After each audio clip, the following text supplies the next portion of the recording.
오늘 우리 함께 나눌 말씀의 제목은 좋은 열매입니다. 우리 지난주, 지지난주부터 해서 요한복음 15장에 나와 있는 포도나무의 비유를 함께 보고 있습니다. 그래서 예수님 스스로가 에고에이미라는 표현을 써서 내가 무엇이다 라고 하는 비유를 쭉 하셨는데, 그 마지막 것이 여기 나와 있는 나는 참 포도나무다 라고 하는 그런 비유라고 말씀을 드렸고요.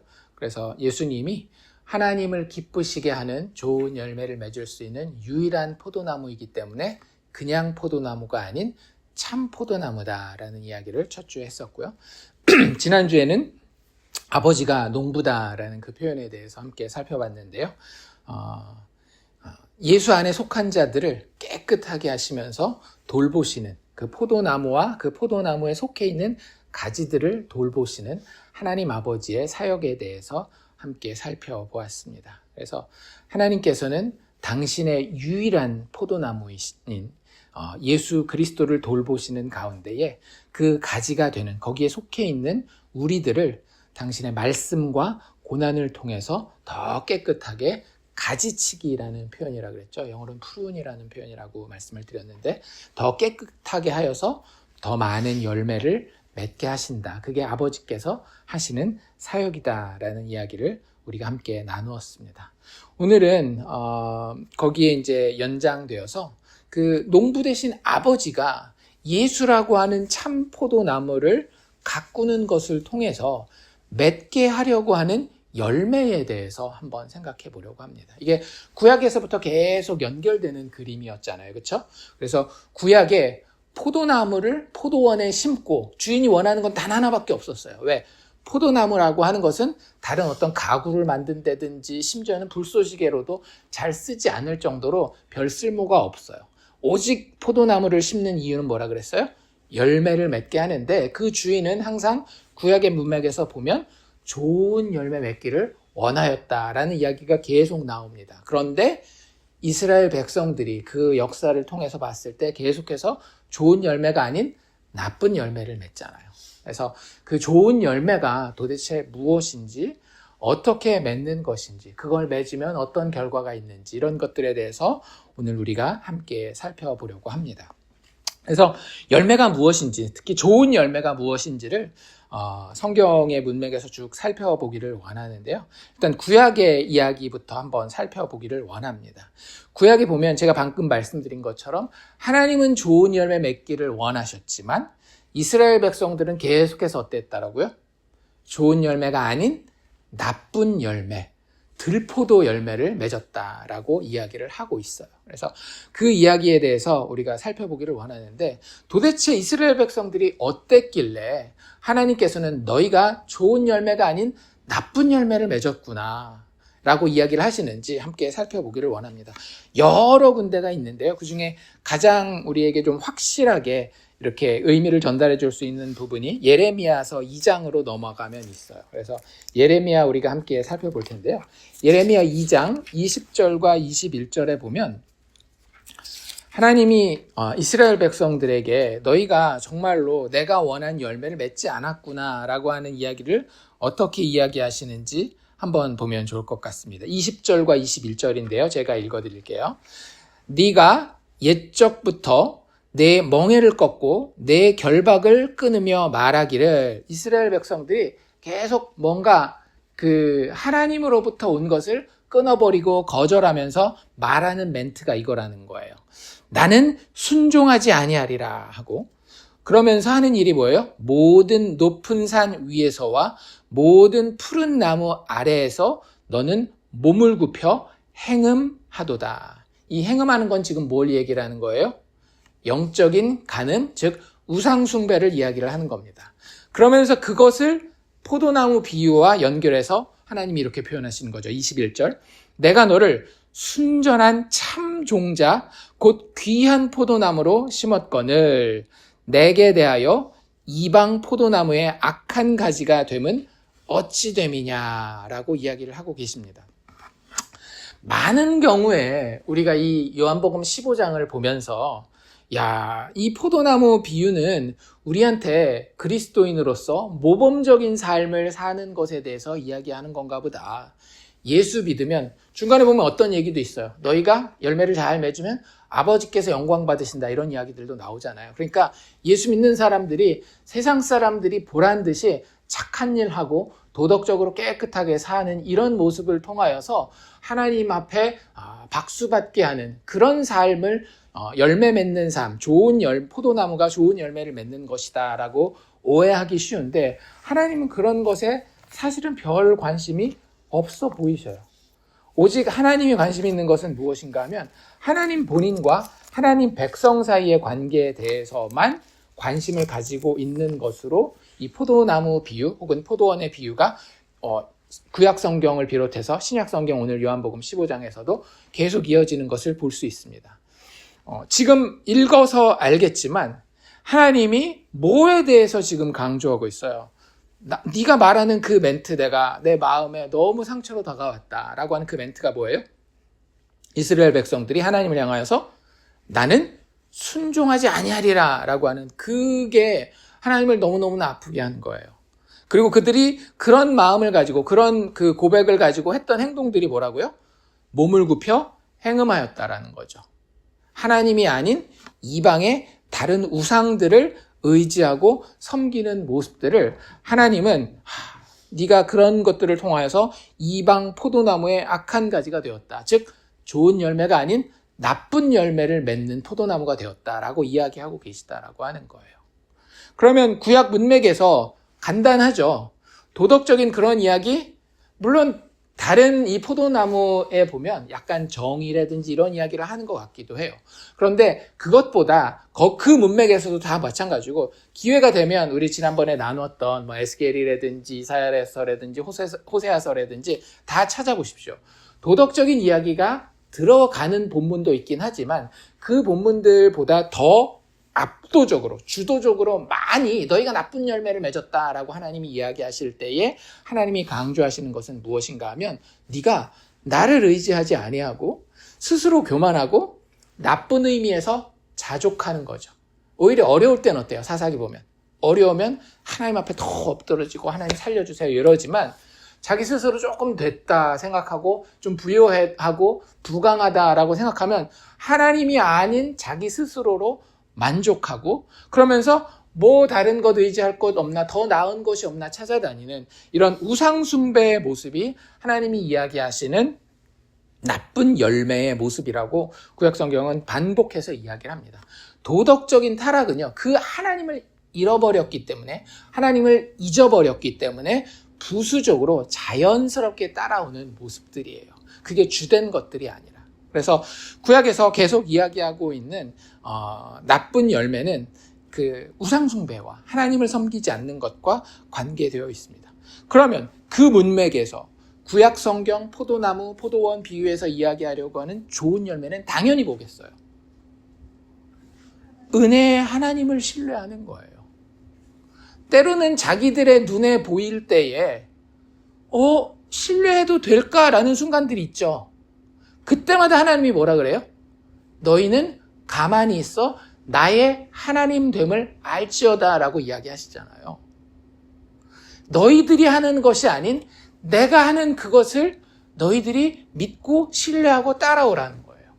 너희들이 한 게 없이 하나님이 거저주셔요. 이걸 뭐라 그래요? 은혜라고 이야기를 해요. 물론 하나님의 능력이기도 하지만 하나님의 은혜를 이야기를 하는 거예요. 그래서 은혜의 하나님을 신뢰하는 것, 그리고 그 가운데에 자기 스스로를, 내 눈으로 봤을 때는 이거 하면 될 것 같은데 내가 저 사람 의지하면, 저 것들 의지하면, 저 우상을 의지하면 될 것 같은데, 저 세력의 도움을 받으면 될 것 같은데 라고 하는 이 자기를 의지하려고, 자신의 지혜라든지 자신의 능력을 의지하려고 하는 자기 자신을 부인하는 것이 사실은 좋은 열매 맺는 거라고 구약에서는 이미 이야기하고 있다는 거예요. 하나님을 신뢰하며 그렇기 때문에 자기 자신을 부인하게 되는 것이 성경에서 이야기하는, 특별히 구약의 문맥에서 이야기하는 좋은 열매를 맺는 포도나무입니다. 이 좋은 열매를 맺는 나무에 대한 비유가 어디에 나와 있는가 하면 우리가 잘 알고 있는 시편 1편에 나와 있죠. 시편 1편에 나무 이야기 나오는 거 아시죠? 그 유명한 시편 1편 어떻게 시작해요? 복 있는 사람은 악인의 꾀를 따르지 아니하며 죄인의 길에 서지 아니하며 오만한 자의 자리에 앉지 아니하고. 이거 사실 무슨 이야기 하는 거예요? 우상 숭배하지 않는 거 이야기하는 거예요. 내 스스로가 혹은 내가 보기에 보암직한 이런 것들을 의지하지 않는다라는 거예요. 악인의 꾀, 죄인의 길, 오만한 자의 자리는 다 내가 내 스스로를 의지하거나 내가 보기에 선해 보이는 것을 의지하는 우상 숭배를 이야기를 하는 거라고요. 근데 복 있는 사람, 즉 하나님의 좋은 포도나무는 그거 한다 안 한다? 그러지 않는다라고 하는 거죠. 오히려 그들이 하는 건 뭐예요? 오직 여호와의 율법을 즐거워하여 그 율법을 주야로 묵상하는 자로다. 착한 일 많이 하고 세상에서 칭찬받는 그 이야기는 이것의 결과로 나올 수 있지만 그게 중요한 게 아니라고 하는 거예요. 오히려 이 사람이 하는 거 뭐라고요? 율법을 즐거워하고 그 율법을 주야로 묵상하는 거예요. 우리식으로 얘기를 하면 뭐 하는 겁니까? 말씀 보고 기도하는 거예요. 그게 좋은 열매 맺는 거라는 겁니다. 말씀 보고 기도하는 것 자체가 어떤 마법적인 힘을 가져서가 아니라 우리가 말씀을 왜 봐요? 믿지 않는 사람이 말씀 보는 것과 믿는 사람이 말씀 보는 것은 완전히 전혀 다른 행위입니다. 믿지 않는 사람들은 그냥 호기심에서나 혹은 적개심에서나 이 본문에 대한 해석을 하려고 하는 거지만 믿는 사람들이 이 말씀을 보는 건 뭐예요? 하나님이 지금 나에게 말씀하시는 거예요. 즉 하나님과 교제하는 겁니다. 하나님이 내 눈에 보이지 않지만 그 하나님을 내 삶에 인정하는 것이 말씀을 읽는 거예요. 또 기도하는 것은 뭐예요? 그 하나님이 나에게 어떤 방식으로 이야기하시는지 혹은 또 내가 하나님 앞에 드릴 나의 어떤 삶의 형편이라든지 나의 마음의 상태들을 하나님 앞에 그대로 아뢰는 거예요. 예배 드리는 거 뭐 이런 것들 다 마찬가지. 성경 공부하는 거 이런 모든 것들이 사실은 다 무슨 고백인가 하면 나는 은혜 베푸시는 하나님만 신뢰하고 의지합니다. 주님만 따라갑니다. 라고 하는 고백이 우리가 예배하고 말씀 보고 기도하고 성경을 공부하고 연구하는 그런 모든 행위의 의미라고 하는 거예요. 그리고 그것을 성경은 좋은 열매 맺는 나무로 표현한다라고 하는 거죠. 그래서 복 있는 사람은 악인의 꾀를 따르지 아니하고 죄인의 길에 서지 아니하고 오만한 자의 자리에 앉지 않고 여호와의 율법 즐거워하고 그 율법을 주야로 묵상하는데 그 모습이 그 다음에 뭐라고 표현되죠? 나무의 모습으로 표현되잖아요. 어떤 나무의 모습? 그는 시냇가에 심은 나무가 철을 따라 열매를 맺으며 그 잎사귀가 마르지 아니함 같으니 그가 하는 모든 일이 다 형통하리로다. 뭐라고 이야기하고 있어요? 참 좋은 나무가 되었더라. 좋은 나무로 드러났더라. 그리고 어떻게 된대요? 철을 따라 열매를 맺는다라고요. 정말로 하나님이 맺기 원하셨던 그 열매를 마침내 맺게 되는 거예요. 어떤 방식으로 맺었어요? 자기를 혹은 자기가 보기에 좋아하는 것들을 신뢰하고 따라가고 그것을 의지하는 것이 아니라 우상 숭배하는 자리에 서는 것이 아니라 하나님의 말씀을 내가 즐거워하고 그 하나님의 말씀을 늘 묵상하여서 이게 어떤 마법책을 읽고 그 마법책을 어떤 나의 어떤 그 삶의 도구로 쓰는 것이 아니라 하나님이라고 하는 영적인 인격체와 내가 교제하는 것을, 그래서 그를 예배하고 경배하는 것을 이야기를 하는 겁니다. 그렇게 됐을 때에 그 나무는 비로소 정말로 철을 따라 열매를 맺으며 그 잎사귀가 마르지 아니하는 시냇가에 심은 것 같은 아름답고 좋은 극상품의 나무가 된다라고 시편에서 이미 이야기하고 있는 거예요. 그러니까 구약의 문맥에서부터 뭐가 정말로 좋은 열매인지 우리에게 이야기해 주고 있는 거죠. 구약 문맥에서 좋은 열매는 우상 숭배하지 아니하고 자기를 신뢰하지 아니하고 오직 은혜의 하나님을 신뢰하며 자기를 부인하는 것이 좋은 열매를 맺는 겁니다. 그리고 하나님은 그런 나무 볼 때 참 즐거워하고 기뻐하셔요. 그래서 하나님이 그 사무엘에게 이야기하셨던 게 뭐예요? 사울이 전쟁에 나가서 하나님의 말씀대로 다 진멸하지 아니하고 좋은 것들 가지고 오잖아요. 그렇죠? 그때 진짜 유명한 하나님이 사무엘의 입을 통해서 하셨던 말이 뭐예요? 하나님 뭘 기뻐하신다? 수양, 재물을 기뻐하지 않고 너 순종하는 거 내가 기뻐한다 라고 이야기하시잖아요. 그 순종이 어떤 율법적인 순종을 이야기하는 것이 아니라 정말로 하나님이 이야기하셨으면 자기 나름대로 이유가 있었잖아요. 좋은 것은 우리가 오히려 하나님께 제물로 드리려고 가지고 옵니다 라는 인간의 논리적인 좋은 이유가 있었지만 내가 그거 이해하지 못한다 할지라도 하나님 그것마저도 싹 다 버리라고 이야기했을 때에 누구를 신뢰하기 때문에? 하나님을 신뢰하기 때문에. 순종이라고 하는 것은 율법적인 규칙 지킴이 아닙니다.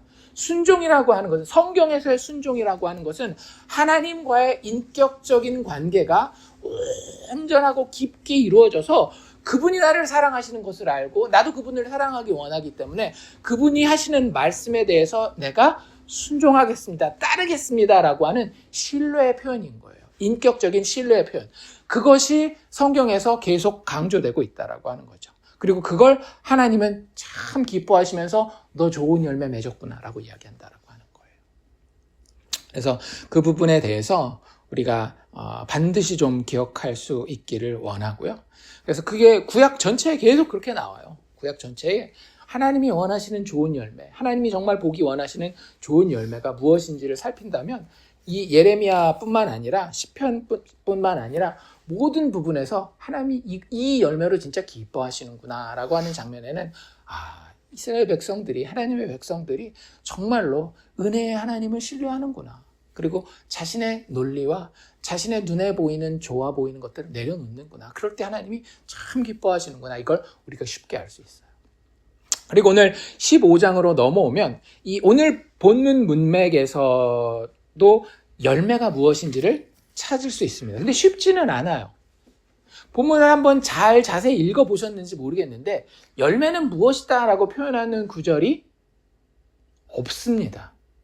그래서 우리가 좀 깊이 읽어가면서 여기서 열매는 이런 것들을 이야기하겠구나 라고 유추를 좀 하는 과정이 필요해요. 결론부터 말씀드리면 이 요한복음 15장에 있는 예수님이 자신을 참 포도나무다라고 표현하는 이 비유에서 우리가 이 쭉 읽다 보면 열매가 이것이겠구나라고 하는 어떤 유추에 따른 결론이 나올 수 있는데 결론이 무엇인가 하면 예수 그리스도와 연합하여서 하나님의 뜻을 살게 되는 삶을 이야기를 합니다. 다시 한번 이 요한복음 15장에서 우리가 발견할 수 있는 좋은 열매는 무엇인가 하면 예수 그리스도와 연합하여서 그 연합 때문에 하나님의 뜻을 살게 되는 그러한 삶을 이야기를 합니다. 조금 더 쉬운 말로 고치면 우리가 교회에서 많이 들을 수 있는 말로 고치면 구원받은 죄인의 삶을 이 요한복음에서 열매라고 이야기를 하고 있습니다. 좋은 열매라고 이야기를 하는 거예요. 어디서 우리가 그런 결론을 얻을 수 있느냐?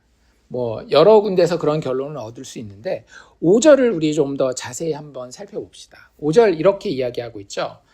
나는 포도나무요 너희는 가지라. 이 관계는 이제 우리가 어느 정도 3주차 보면서 정립이 됐을 줄로 믿습니다. 그리고 나서 뭐라고 이야기를 하는가 하면 그가 내 안에 내가 그 안에 거하면 사람이 열매를 많이 맺나니 이렇게 돼 있죠. 그렇죠? 열매에 대한 이야기가 분명히 나와 있어요. 그런데 그 열매를 맺지 못하는 혹은 나쁜 열매를 맺는 상황에 대해서 그 뒤에 바로 붙여서 이야기를 합니다. 뭐라고 이야기를 하고 있어요? 나를 떠나서는 이것과 대치되는 게 뭐예요? 그 바로 위에 그가 내 안에 내가 그 안에랑 반대되는 표현이죠. 그렇죠?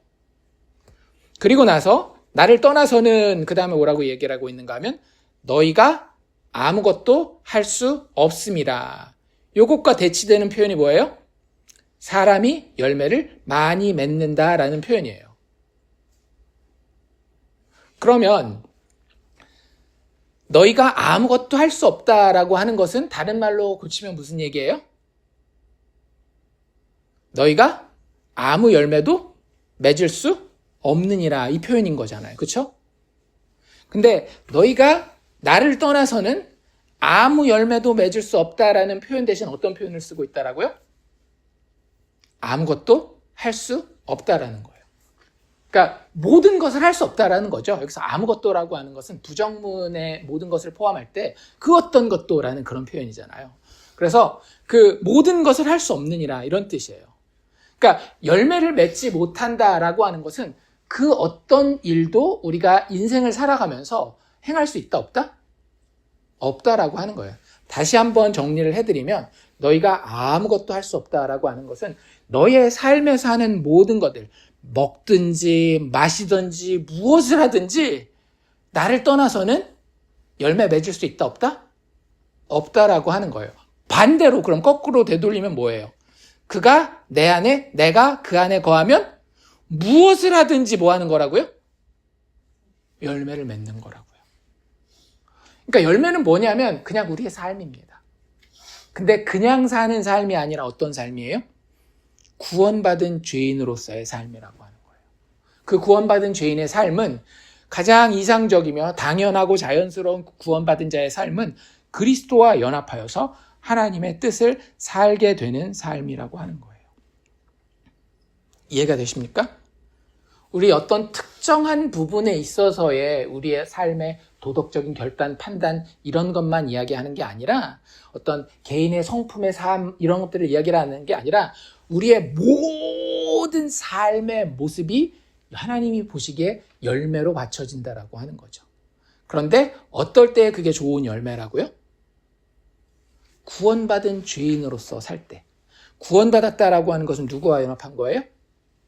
예수 그리스도와 연합한 거예요. 그리고 거기서 죄인이기 때문에 하나님만 의지해서 하나님의 뜻이 어떻게 해서든지 이루어지기를 소망하고 그걸 즐거워하는 삶. 하나님의 뜻이 그리스도와 연합했기 때문에 내 삶에서 이루어지기를 원해서 거기에 순종해서 사는 삶이 그 삶의 모습 자체가 열매, 즉 좋은 열매라고 하는 겁니다. 그래서 어떤 한 부분으로 이렇게 하면 내가 열매를 맺는다라고 생각하시면 안 돼요. 그리스도인의 삶 전체가 하나님이 원하시는 열매입니다. 그리고 그것이 좋은 열매가 되기 위해서는 그리스도와 연합해 있어야 하고 그리고 그 안에서 그리스도가 아버지와 하나 된 것처럼 우리의 뜻도 예수 그리스도와 그리고 예수 그리스도와 연합했기 때문에 하나님 아버지와 같은 뜻을 가져서 그 뜻 안에서 기쁜 마음으로 신뢰하는 마음으로 그것에 순종해서 나아가는 삶이 좋은 열매라고 하는 거예요. 다른 말로 표현한다면 예수 그리스도를 통해서 맺게 되어지는 자격 없고 능력 없는 죄인의 구원받은 삶의 모습이 하나님이 기쁘시게 받으시는 열매라고 하는 겁니다. 이놈 죄인인데 하나님의 원래 뜻이 뭐였다라고요? 죄인을 구원하는 것이 하나님의 뜻이라 그랬잖아요. 자격 없고 능력 없는 죄인들을 구하는 것이 하나님의 뜻이라고 말씀드렸잖아요. 그것 때문에 아들이 이 땅에 내려오셨고 그것 때문에 아들이 참포도나무로 심어지셨고 그것 때문에 아들이 맺은 열매에서 그 피를 짜서 이 죄인들을 구원하기 위해서 그들을 깨끗하게 씻었다라고 말씀드렸잖아요. 그런데 그 자격 없는 죄인들을 구원하시는 하나님이 우리들 안에서 은혜롭게 구원자로서 그대로 신뢰되어서 받아들여지는 것을 하나님은 내가 맺기 원하는 열매다라고 이야기하고 계신다라고 하는 겁니다.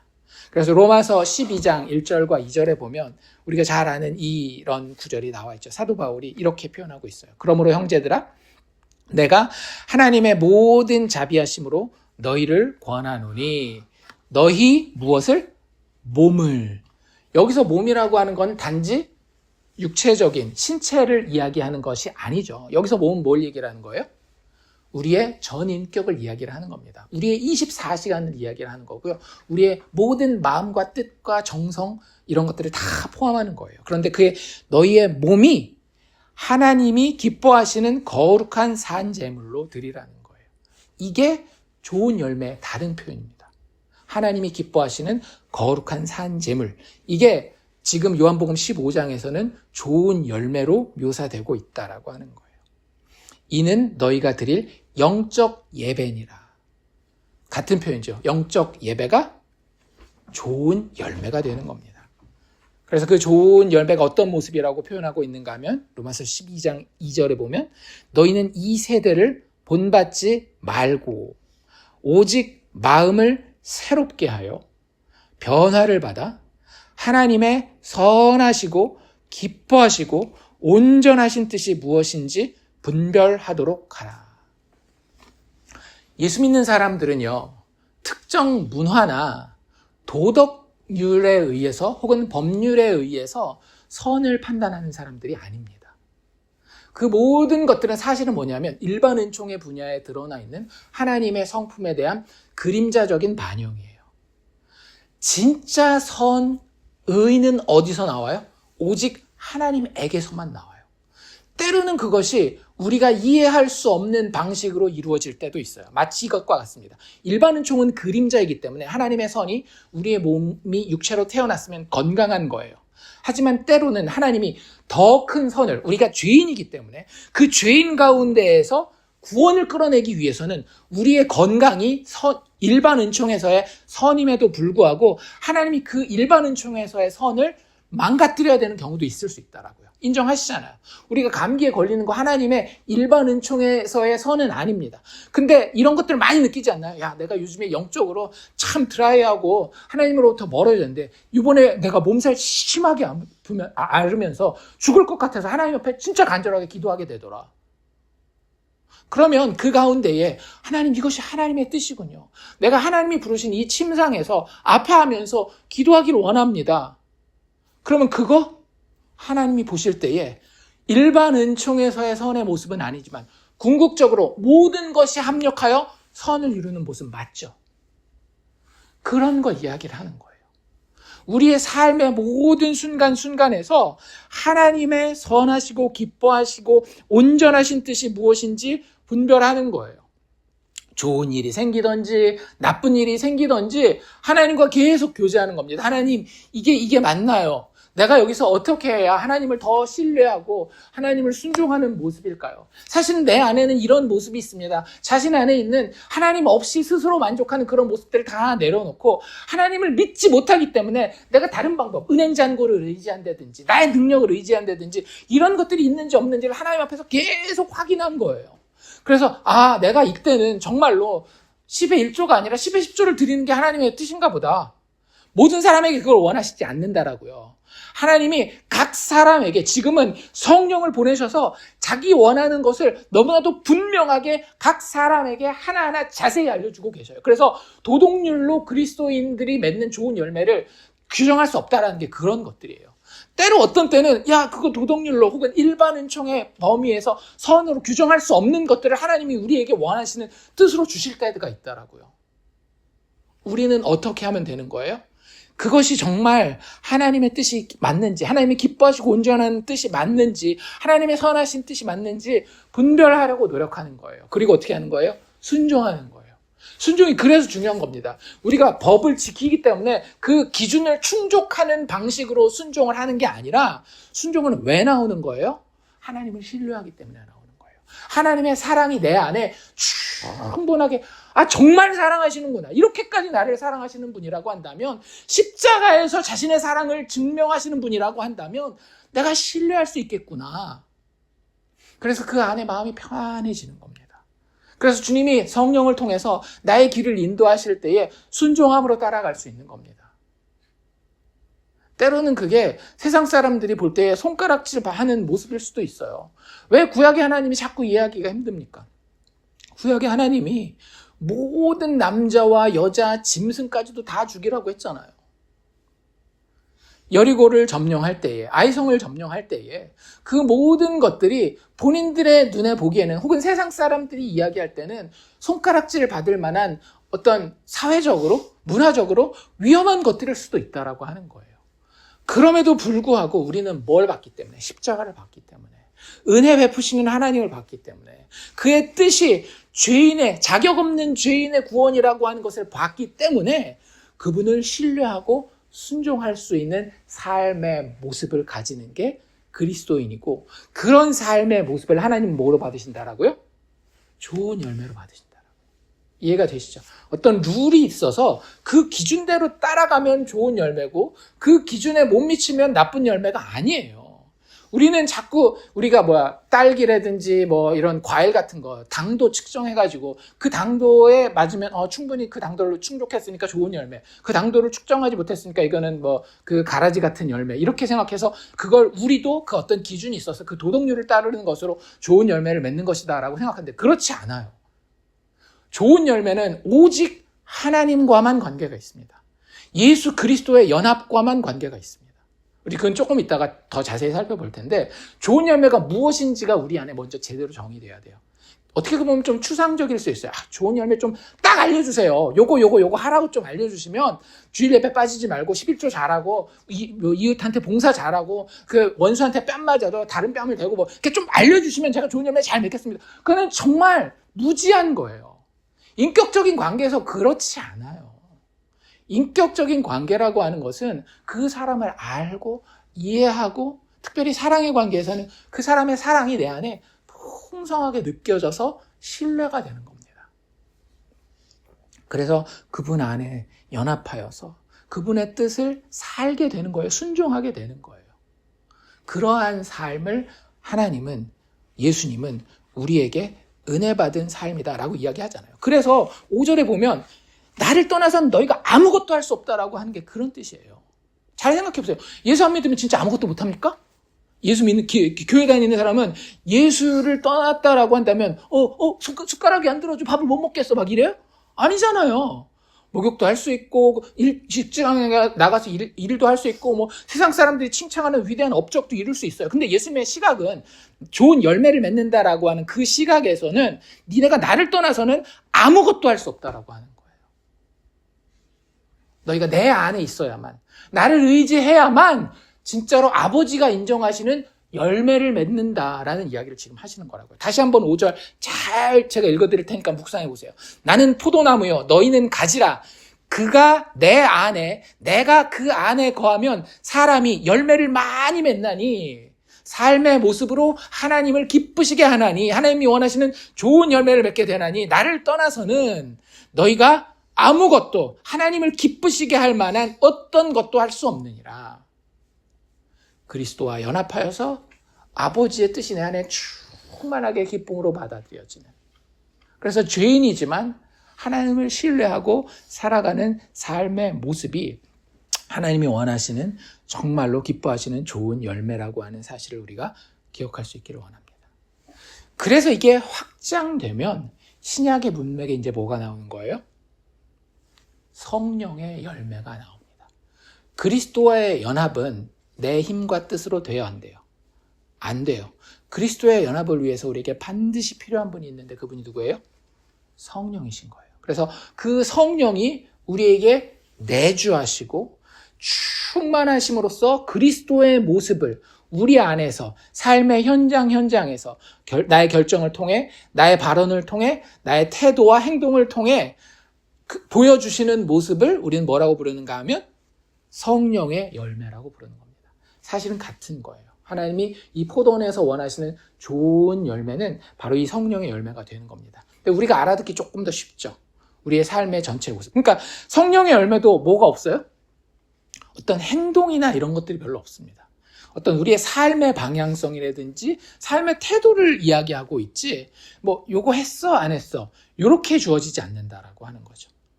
그래서 그 열매를 뭐라고 소개하고 있어요? 오직 성령의 열매는 사랑과 희락과 화평과 오래 참음과 자비와 양선과 충성과 온유와 절제니.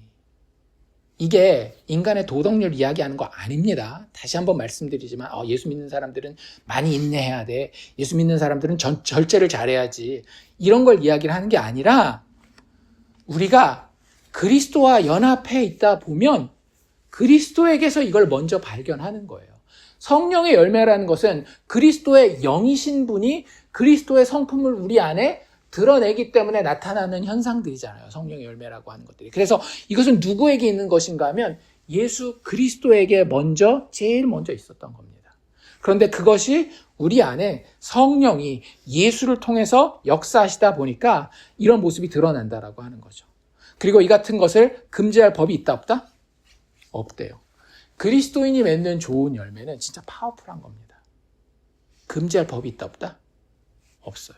예수 믿는 자들에게는 반드시 이게 나타난다. 진짜 놀랍지 않나요? 우리는 뭐 때문에 했어요? 이 열매가 나타날까 안 나타날까 이것 때문에 막 좀 사랑하는 사람이 돼야 되는데 그렇지 않더라고요. 성령을 통해서 우리가 맺게 되는 예수 그리스도 참포도나무에 붙어있는 가지로서 맺게 되는 열매는요, 이 같은 것을 금지할 법이 없더라고요. 그러니까 우리가 이거 보면 우리 첫 주에 말씀드렸잖아요. 15장의 이 참포도나무 비유 보면서 우리는 항상 어떤 마음을 가진다라고요? 불안한 마음을 가진다라고요. 왜? 내가 좋은 열매 맺지 못해서 여기서 잘려버려서 제거해버리시고 불에 던지게 되면 안 되는데 그런 마음을 가지는데 여기서 이야기하는 건 그런 게 아니에요. 예수를 사랑하기에 자연스럽게 따라오는 결과, 우리의 성품과 삶의 태도를 여기선 좋은 열매라고 이야기하는 거기 때문에 사도 바울은 자신 있게 이 같은 것을 금지할 법이 없다고 이야기합니다. 그러면서 이 좋은 열매와 대비되는 또 다른 그 나쁜 열매에 대한 설명이죠. 아까 우리 구약에서 나쁜 열매 예들 봤잖아요. 신약에서는 그걸 이렇게 표현합니다. 갈라디아서 5장 24절 말씀인데요. 금지할 법이 없다라고 이야기하고 성령의 그 열매에 대해서 쭉 이야기하고 난 이후에 뭐라고 이야기하는가 하면 그리스도 예수의 사람들은 육체와 함께 그 정욕과 탐심을, 그 정과 욕심을, 이게 옛날 번역이거든요. 정과 욕심을, 정욕과 탐심을 십자가에 못 박았느니라. 이거 뭐예요? 나쁜 열매들이에요. 어떤 단순한 도덕이 아니라 그들이 맺게 되는 나쁜 열매를 한 단어로 축약해서 이야기하고 있는 겁니다. 뭐라고요? 육체. 누구에게 관심 있고 누구를 의지하는 거예요? 눈에 보이는 사람, 주변 환경에게 관심 있고 그것들을 의지하는 것을 육체라고 표현하잖아요. 그리고 그것에 끌려요. 이 정욕과 탐심이 다 비슷한 뜻을 가지고 있습니다. 정욕이라고 하는 것은 보통 고통을 의미하기도 하지만 패션이라고 해서 아주 강한 어떤 마음의 상태를 이야기를 하는 거고요. 이 탐심이라고 하는 것도 에피스미라고 하는 이것도 lust라고 하는 그 정말로 막 내가 어떻게 억제하고 절제할 수 없는 그런 색욕이라는 단어로도 정말 많이 쓰이는 단어인데 그렇게 막 끌리는 거예요. 근데 어디에 끌린다라고요? 내 눈에 보이는 거. 나 자신과 내 주변의 환경에 그렇게 끌리는 거예요. 그게 육체의 성향입니다. 우리의 아직 완전히 다 벗어버리지 못한 옛사람의 습성이라고 하는 거예요. 우리가 그렇게 살면 우리의 삶은 뭐가 되는 거예요? 우리의 삶 자체가 아무리 착한 일 많이 해도 나쁜 열매 되는 거예요. 들포도나무 열매가 되는 거라고 하는 거예요. 반대로 우리 스스로를 다 부인하고 나는 나 스스로 아무것도 할 수 없습니다. 오직 그리스도께서 십자가에서 이루신 그 은혜만을 아버지께서 계획하시고 아들을 통해서 성취하시고 성령을 통해서 내 안에 현실로 만들고 계시는 그 은혜만을 의지합니다 라고 할 때에 그가 사는 삶의 모든 부분이 하나님 보시기에 좋은 열매가 된다라고 하는 거죠. 그렇기 때문에 이 열매는 다시 말하지만 예수를 사랑하기에 자연스럽게 따라올 수밖에 없는 결과입니다. 우리의 성품이 되었건 삶의 태도가 되었건 예수와의 관계에서 성령의 도우심 가운데에 아버지의 뜻대로 나오는 것이 바로 좋은 열매라고 하는 거예요. 대충 어느 정도 막 정확하게 제가 딱 마음에 들게 한마디로 이게 열매입니다라고 정해드리진 못했지만 성경의 정의가 그렇기 때문에 어쩔 수 없어요. 우리가 생각하는 것보다 훨씬 더 넓고 우리의 개념으로 봤을 때는 좀 더 추상적인 그런 개념이 좋은 열매의 개념입니다. 어쨌든 우리의 삶 전체가 하나님 앞에 열매되는 것이 진짜 좋은 열매입니다. 그리스도를 사랑하기 때문에 그런 것들. 그 다음에 이제 우리가 두 번째로 살펴볼 것은 이 열매를 어떻게 맺을 것이냐라고 하는 열매 맺는 방법에 대해서 생각해 볼 텐데 한번 물어봅시다. 이 우리가 읽은 1절에서 17절 사이에 열매 얘기를 자주 하고 있잖아요. 그렇죠? 근데 열매 맺어라 라는 표현이 한 번이라도 나옵니까? 진짜 재밌게도 열매 맺어라는 표현이 한마디도 없어요. 오히려 명령문이 있으면 좀 다른 거예요. 가장 주도적인 명령은 내 안에 거하라. 이거 하나가 주도적인 명령이지 열매 맺어라 이 얘기는 한마디도 없습니다. 좋은 열매 맺으라고 예수님이 이야기하지 않으셔요. 왜냐하면 그건 우리가 할 일이 아니기 때문에. 그건 누가 맺는 열매라고요? 아까도 얘기했잖아요. 성령께서 예수 그리스도의 영이신 성령께서 직접 맺으시는 열매이기 때문에 우리가 하는 게 아니에요. 만약에 우리가 인식해서 그거 막 하게 되잖아요. 노력해서 내가 이만큼 했더니 이렇게 되는구나. 안 했더니 또 이렇게 물리는구나. 만약에 이렇다라면 그 영광이 다 누구에게 돌아가요? 나에게 돌아가요. 내가 못한 만큼 나를 비난하게 되고 내가 잘한 만큼 나를 칭찬하게 된다라고요. 그럴 수 없는 게 성령의 열매, 하나님이 우리에게 기대하시는 이 참포도나무에 가지된 우리에게 기대하시는 좋은 열매라고 하는 거예요. 그래서 오히려 그 열매 맺는 거는 되게 막 자동으로 나오게 됩니다. 너희가 약하기 때문에 내가 너희를 세웠고 그랬기 때문에 그 세움으로 인해서 열매를 맺게 되는 것이다. 16절에 이렇게 이야기하고 있죠. 너희가 나를 택한 것이 아니요 내가 너희를 택하여 세웠나니. 누구에게 주도권이 100% 있다라는 거예요. 예수님 스스로에게 주도권이 100% 있다라고 하는 거예요. 열매와 관련해서. 이는 너희로 가서 열매를 맺게 하고 또 너희 열매가 항상 있게 하여 내 이름으로 아버지께 무엇을 구하든지 다 받게 하려 함이라. 니네들 가서 열매 맺는 거 그리고 그 열매가 항상 있게 되는 거 그거 다 무엇 때문에 일어나는 일이라고요? 너희들의 노력과 결단 때문에 일어나는 일이 아니라 내가 너희를 택해서 세웠기 때문에 일어난 일이다라고 예수님이 분명히 얘기하고 있다라고 하는 거죠. 나의 노력이나 자기 신뢰에 대해서 이 15장에 나와 있는 포도나무의 비유에서는 한 번도 강조한 적이 없습니다. 우리가 너무나도 율법주의적인 혹은 육체에 익숙해 있는 태도로 이 본문을 읽기 때문에 우리는 우리의 생각과 우리의 시스템을 여기다 집어넣어서 읽는 거예요. 열심히 우리 좋은 열매를 맺는 나무가 되어야 되겠구나 이렇게 생각하고 그렇지 않다라고 하는 거죠. 그래서 예수님이 우리에게 말씀하신 좋은 열매를 맺기 위한 방법은 뭐예요? 아까 우리 이야기한 것처럼 나의 안에 거하라. 4절에 나와 있죠. 나의 안에 거하라. 나도 너희 안에 거하리라. 가지가 포도나무에 붙어있지 아니하면 스스로 열매를 맺을 수 없음같이 너희도 내 안에 있지 아니하면 그러하리라. 반대로 그러면 안에 거하면 어떻게 된대요? 5절 아까 읽었지만 나는 포도나무에 너희는 가지라. 그가 내 안에 내가 그 안에 거하면 사람이 열매를 많이 맺나니 나를 떠나서는 너희가 아무것도 할 수가 없느니라 라고 이야기를 하고 있어요. 그러면 결론적으로 우리가 해야 되는 건 단 하나는 뭐라고요? 예수님 안에 거하는 거예요. 우리가 그것마저도 우리에게 나오는 것이 아니지만 우리는 그 근거가 너무나도 깊고 비밀스러워서 그 근원을 다 알지 못하는 가운데에 우리 스스로 노력하는 것처럼 마치 우리가 노력하는 것처럼 일단 해야 되는 게 뭐예요? 예수님 찾는 거예요. 그래서 예수님 안에 거하는 겁니다. 그러면 그 다음에 자연스럽게 무엇이 우리 안에서 체험돼요? 예수님 내 안에 계시는구나. 이게 체험되는 거예요. 진짜 예수 믿는지 안 믿는지 이걸로 분별하는 겁니다. 나 스스로도 그렇고 내 주변에 믿음의 형제 자매들이라고 불리는 사람들에게도 이것부터 한번 확인해 보세요. 정말로 예수가 당신 안에 거하십니까? 왜? 여기 지금 이야기하고 있잖아요. 예수께 접붙여진 가지는 어떻게 된다라고요? 예수를 찾게 되고요. 예수 안에 거하려고 어떻게 해서 부족하더라도 노력하고 애쓰고 자신의 어떤 모든 것을 다 바치게 되고 그 가운데 뭘 체험해요? 제가 얘기하는 건 신비체험 이야기하는 거 아닙니다. 성령께서 우리에게 깨닫게 하시는 거예요. 예수가 십자가에서 죽으신 예수가 너희를 고아와 같이 내버려 두지 않고 너희의 삶의 현장에 순간순간에 함께 하신다. 느껴라. 알아라. 그냥 그 지식적으로 아는 게 아니라 맛보아라 라고 이야기해 주신다라는 거예요. 그래서 우리는 알게 되는 거예요. 예수가 나와 함께 하시는구나. 예수가 함께 하시는구나. 어떻게 할 수 있어요? 막 느낌적인 느낌? 그걸 아주 구체적으로 예수님이 사실은 설명하고 계십니다. 7절에 보면 뭐라고 돼 있어요?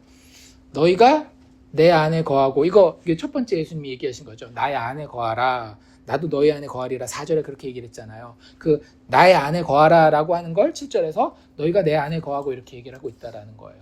근데 4절에서는 뭐라 그랬어요? 그러고 나서 나도 너희 안에 거하리라 했지만 7절에서는 내가 너희 안에 거한다라고 얘기하지 않고 뭐라고 얘기를 해요?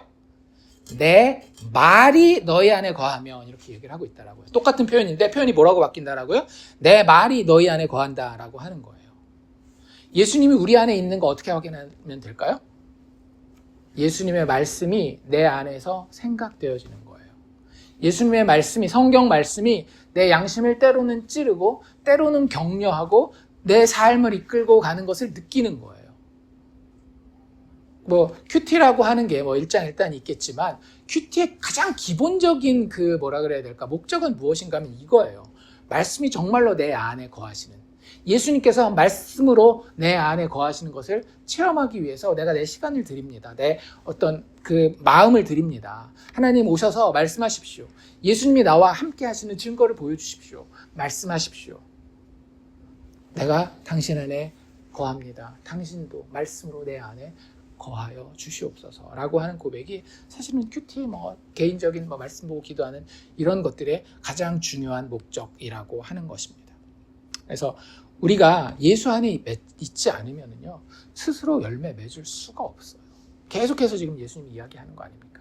우리의 삶 전체가 하나님이 기뻐하시는 산 제물로 바쳐질 텐데 그것이 하나님이 아무 제물이나 받지 않잖아요. 무슨 제물만 받으셨어요? 하나님이 정하신 제물만 받으셨습니다. 구약에서는 그것들이 다 그림자였지만 우리는 이미 알고 있어요. 하나님이 받으시는 유일한 제물은 뭐예요? 예수 그리스도. 그러니까 그 예수 그리스도가 내 안에 들어오셨을 때에 우리는 그분을 통해서만 하나님을 기쁘시게 할 수 있어요. 하나님이 원하시는 좋은 열매를 맺을 수 있다라고 하는 거죠.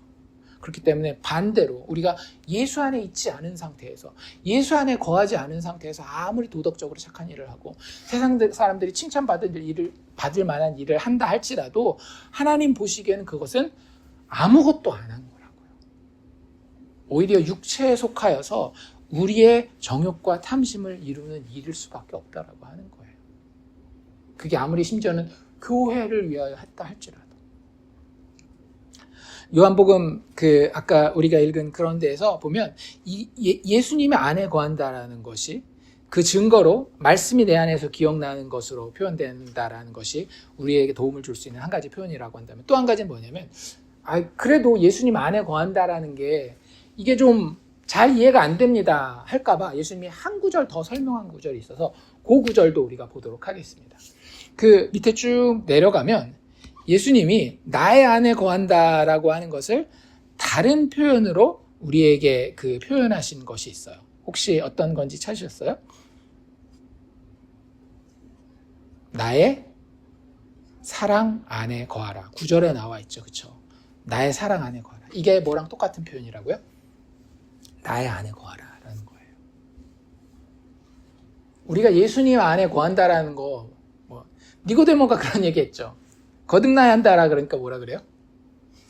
어머니 뱃속으로 또 들어갔다 나와야 되는 겁니까? 이 똑같은 어떤 영적인 레벨이 우리의 레벨인 거예요. 예수 안에 거해야 된다. 그러니까 어떻게 해야 되는 겁니까? 예수님 우리 눈에 보이지도 않고 이러니까 예수님 설명해 주시는 거예요. 야, 니네가 내 안에 거한다라는 것은 니네가 이해할 수 있는 가장 쉬운 표현으로, 물론 그것 이상이긴 하지만 가장 쉬운 표현으로 내가 설명해 줄게. 나의 사랑 안에 거해. 그러면 조금 더 이해가 쉬워지죠. 그렇죠? 누군가의 사랑 안에 거한다라고 하는 것은 그분이 나를 너무너무 좋아한다라는 걸 아는 거예요. 그래서 내가 그를 신뢰할 수 있는 겁니다. 그리고 그를 볼 때에 참 즐거운 거예요. 여러 가지 있잖아요. 우리가 사랑에 대해서 할 때에 그 사랑 안에 거한다라고 하는 그런 것들을 우리가 육체를 가지고 부모 자식 간에 남편 아내 간에 친구 사이에 이 사랑을 경험할 수 있게 해주신 이유가 이거예요. 너희들 부부간에 이런 사랑 안에 거하는 거 경험해봤지? 부모 자식 간에 이런 사랑 안에 거하는 거 경험해봤지? 친구들 사이에 이런 사랑 안에 거하는 거 경험해봤지? 왜 그런 경험을 주신다라고요? 우리가 예수의 사랑 안에 거하는 걸 할 수 있도록. 그래서 그런 모습으로 우리가 예수 안에, 즉 예수의 사랑 안에 거하게 되는 겁니다. 그리고 그 부분에 대해서 예수님이 구체적으로 하나 더, 우리가 육체의 경험만 가지고는 제대로 다 이해할 수 없을 것 같아서 거기다가 이렇게 보태주십니다. 뭐라고 9절 앞에 이야기하고 있어요? 아버지께서 나를 사랑하신 것 같이 나도 너희를 사랑하였다라고 이야기를 하는 거예요. 예수님이 우리를 사랑하셨어요. 그래서 그 사랑 안에 거하래요. 어느 정도까지 우리를 사랑하신 겁니까? 라고 이야기를 하고 있는데 아버지가 예수님을 사랑하신 것처럼 우리를 사랑하셨다라는 겁니다. 우리가 삼위 하나님의 그 안에서 이루어지는 온전한 영광과 그 인격들 사이의 사랑은 우리가 다 이해할 수는 없습니다. 그런데 예수님이 요한복음 내내 이야기해 오신 것이 바로 이 사랑이에요. 아버지가 아들을 어떻게 사랑하셨는지, 그리고 아들이 아버지를 어떻게 사랑하였는지, 그 사랑을 어떻게 받아들이셨는지. 아버지는 한 번도 아들을 그 손에서, 그 눈에서 놓고 떼신 적이 없어요. 늘 그와 함께 하셨고, 늘 그 마음이 하나였고, 그를 기뻐하셨고 즐거워하셨고 어쩔 줄 몰라서 가슴이 터질 것 같은 것이 구약에서 계속 표현되었고, 예수님이 요한복음에서 계속 말씀하고 계시는 아버지의 아들을 향한 사랑입니다. 우리 성경 공부할 때도 그 시편 2편도 봤잖아요. 그렇죠? 이는 내 사랑하는 아들이다. 이는 내 사랑하는 아들이다. 그 사랑을 예수님이 받은 거예요. 그 사랑에서 단 한순간이라도 떨어져 나가는 것이 너무너무나 정말로 채찍을 맞고 사람들한테 침뱉음을 당하는, 수치를 당하는 것 같은 그런 고통보다도 더 큰 고통일 정도로 아버지와 아들의 사랑은 너무나 친밀한 그 사랑이었다라고 하는 거죠. 그 사랑, 내가 받은 그대로 내가 너희를 사랑한다라는 거예요. 그거 어떻게 보여주셨어요? 십자가에서 보여주시잖아요. 내가 너희를 정말로 정말로 정말로 사랑하기 때문에 나의 이 목숨을 너희를 위해서 내어놓는다. 여기 나와 있는 것처럼 친구를 위하여 자기 목숨을 버리면 이보다 더 큰 사랑이 없다라고 예수님 이야기하시잖아요. 물론 좀 더 이 부분은 다음 주에 설명을 하겠지만, 그 사랑을, 더 큰 사랑이 없는 가장 큰 사랑을 예수님이 아버지에게서 받은 것처럼 우리가 뗄래야 뗄 수 없는 관계에 이제 드디어 우리가 들어간 거다. 내가 내 목숨으로 너희를 나에게 묶어 놓았다라고 하는 그 사랑 안에 거하라는 거예요.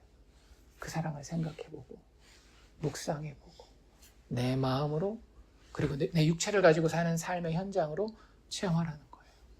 그게 그 사랑 안에 거하는 겁니다. 내가 지금 이렇게 육체적으로 건강에 어려움을 당하고 있는데, 내가 이렇게 지금 그 정신적으로 혹은 경제적으로 어려움을 당하고 있는데 그분이 나를 사랑하는 게 맞을까? 라고 하는 건 그 사랑 안에 거하는 게 아니라 그 사랑을 떠나서 바라보는 거예요. 그런데 그때도 어떻게 하기를 원하신다라는 거예요? 우리가 그 사랑을, 십자가를 묵상하면서 그 십자가 안으로 모든 다른 것들을 오히려 집어넣는 거죠.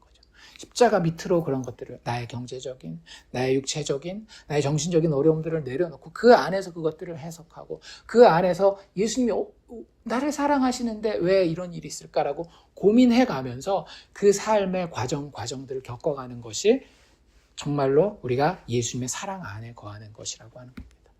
우리는 십자가에서 그분의 완전한 사랑을 봤어요.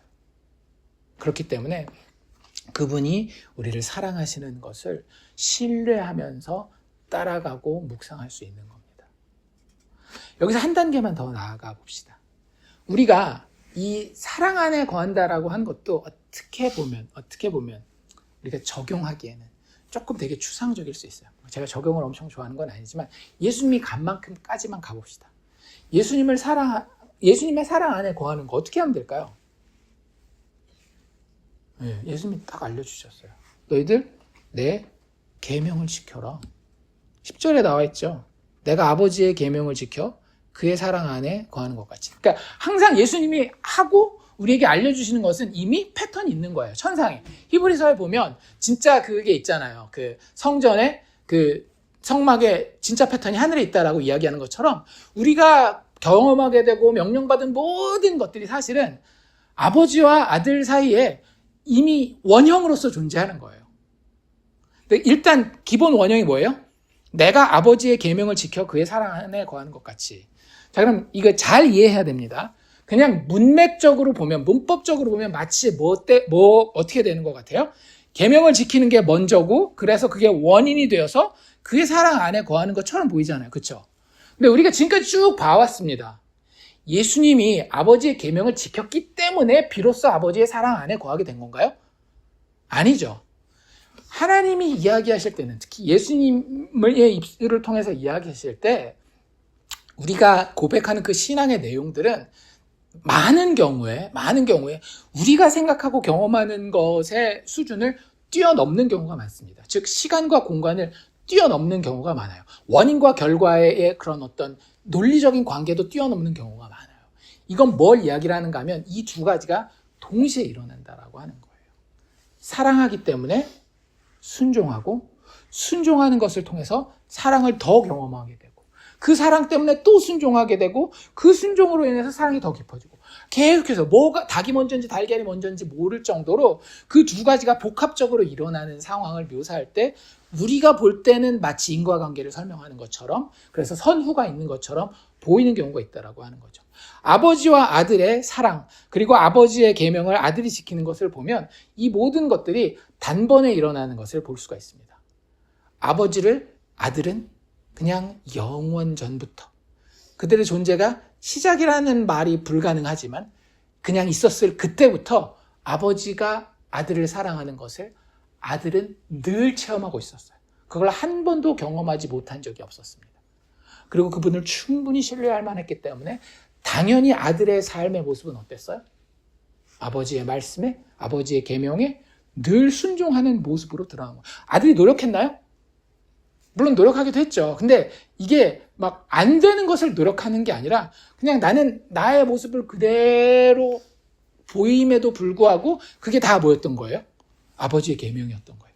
그게 아버지와 아들 사이에 아버지의 계명을 아들이 지키는 그런 모습이고 그것으로 아버지의 사랑 안에 거하는 즉 다른 말로 이야기를 한다면 계명을 지키는 것으로 내가 아버지의 사랑 안에 있다라는 것이 드러나고 체험된다라는 거예요. 그 같은 모습이 어디에 있다라고요? 여기 나와 있는 것처럼 너희도 내 계명을 지키면 내 사랑 안에 거하리라. 이거 자꾸 잘못 이해하면 안 됩니다. 이미 우리에게 원형이 주어졌어요. 그 원형이 인과관계가 아니었잖아요. 그렇죠? 그 원형이 선후가 있는 게 아니었잖아요. 뭐 이야기하는 거면 내가 계명을 지키면 그때서 예수님이 나를 이뻐해줘서 예수님의 사랑 안에 거한다. 그런 얘기하는 것 아니다? 아니라고 하는 겁니다. 하나님의 사랑을 충분히 받았어요. 여러분들 사랑을 충분히 받은 자는 사랑할 줄 알게 됩니다. 그거 아시나요? 애들 보면 제일 힘든 애들이 어떤 애들이에요? 잃을 것이 없는 애들이 제일 힘들어요. 어려서 마땅히 충분히 받아야 할 사랑을 못 받은 아이들이 많잖아요. 그 아이들이 진짜 힘듭니다. 왜? 자기는 사랑을 받아본 적이 없기 때문에 누군가를 혹은 무엇인가를 진짜로 정말 안타까워하면서 사랑해보는 경험도 없고 그런 능력도 없기 때문에. 근데 우리가 예수 안에 접붙여진다라고 하는 것은 그 십자가의 사랑을 받다라는 얘기예요. 그게 충분히 나를 적셨다라는 이야기입니다. 예수의 그 포도 열매의 피가 내 안으로 다 들어와서 나를 깨끗이 하는 그 죽음으로 증명한 사랑에 대해서 내가 충분히 체험한 자들이에요. 그 안에 어떤 능력이 생기는가 하면 사랑할 수 있는 능력이 생깁니다. 예수를 사랑할 수 있는 능력이 생기는데 그 사랑하는 가운데 예수를 바라보는 거예요. 와, 예수가 사랑하시는구나. 예수에게 기쁨이 있구나. 예수에게 화평이 있구나. 그래서 그분이 원하시는 모든 뜻들이 나의 뜻과 일치가 되는 거죠. 그래서 내 뜻대로 살아요. 그래도 누구 뜻대로 사는 거예요? 예수님 뜻대로 사는 거예요. 그걸 뭐라고 이야기를 하고 있는가 하면 내 계명을 지키면이라고 이야기를 하는 겁니다. 우리가 예수님 안에 거해야 된다라고 말씀드렸고, 그렇죠? 그리고 예수님 안에 거한다라고 하는 것은 예수님의 사랑 안에 거한다라고 했는데 그걸 좀 더 구체적으로 설명하면 우리가 십자가를 바라보면서 예수님에 대해서 더 잘 알게 된다는 얘기예요. 예수님의 성품과 예수님의 뜻을 알게 되는 겁니다. 그래서 내가 예수님을 사랑하기 때문에 나의 뜻과 나의 성품도 예수님과 점점 코드가 맞춰지게 되는 것. 이것이 예수님 안에 거한다라고 하는 거예요. 그러니 이 과정에서 말씀 보고 기도하고 그분을 전심으로 찾는 것이 필요하겠어요? 안 하겠어요? 필요해요. 우리가 먹는 대로 그 존재가 나오잖아요. 우리가 세상에서 세상의 책, 세상의 영화, 세상의 가요, 세상의 드라마, 세상 친구들의 조언들 이런 것들을 많이 먹으면 우리는 그걸 사랑하고 그걸 신뢰하게 돼요. 그 계명을 지키게 된다라고요. 그런데 우리는 주님이 이미 말씀하셨고 지금도 성령을 통해서 우리에게 말씀하시는 이 성경 말씀을 듣고 묵상하고 그것 가지고 붙들고 기도할 때에 비로소 그 계명과 같은 뜻을 가지게 되고, 그래서 그 계명을 순종하게 되고, 그 계명을 순종하는 것을 통해서 그분의 사랑을 체험하여 그분의 사랑 안에 거하게 되고, 결국에는 그분 안에 거하게 되는 겁니다. 그러할 때에 우리에게 뭐가 나온다라고요? 좋은 열매가 나온다라고요. 그 계명에 순종하는 것이 좋은 열매가 아니라 계명에 순종하는 것을 통하여서 경험하게 되는 예수의 사랑 안에 거하는 것, 그리고 그런 존재로서 삶을 사는 것이 우리로 하여금 좋은 열매를 맺게 하신다라고 하는 거죠. 그래서 우리가 하나님의 말씀에, 그리고 이 말씀을 묵상하며 기도하는 가운데에 예수 안에 거하는 데에 우리의 목숨을 걸어야 되는 겁니다. 우리는 그것을 통해서, 그것이 우리의 어떤 사랑의 조건이나 계명 지킴의 어떤 근거가 되는 게 아니라 오히려 십자가에서 드러난 그 사랑을 증거하고 내 안에서 점점 확장해 가면서 체험할 수 있게 되는 방법이 되는 거예요. 지금 뭐 신앙생활에 있어서 방법론을 썩 좋아하는 건 아니지만 예수님이 말씀하셨으니까 단 하나 얘기하시잖아요. 너희들 뭐 열매 맺어라 이런 얘기도 오히려 안 하시고 뭐 하라고요? 내가 참 포도나무고 너희는 가지니 나의 안에 거하라. 나의 안에 거하라. 우린 그것만 기억하면 되는 거예요. 하나님이 기뻐하시는 참 포도나무 예수 그리스도. 그리고 그 안에 우리는 택함 받은 가지. 우리가 신경 써야 될 거 딱 하나, 나의 안에 거하라. 이게 예수님이 우리에게 원하시는 겁니다. 우리가 가르치기, 제자들에게 말씀하시기 원하셨던 거예요. 그리고 나면 그 결과가 전혀 다르게 돼요.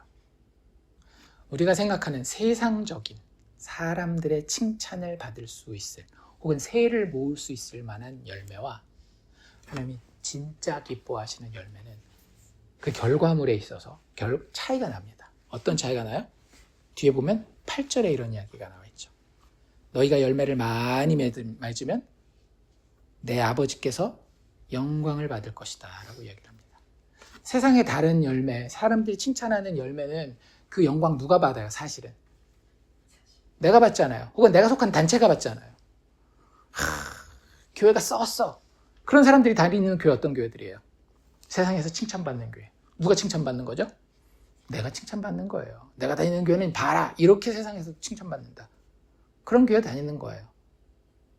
그 하나님 기뻐하시는 좋은 열매 아닙니다. 하나님 언제 영광 받으신다라고요? 우리 하나님의 영광에 대해서 여러 번 했었죠. 하나님 언제 영광 받으신다라고요?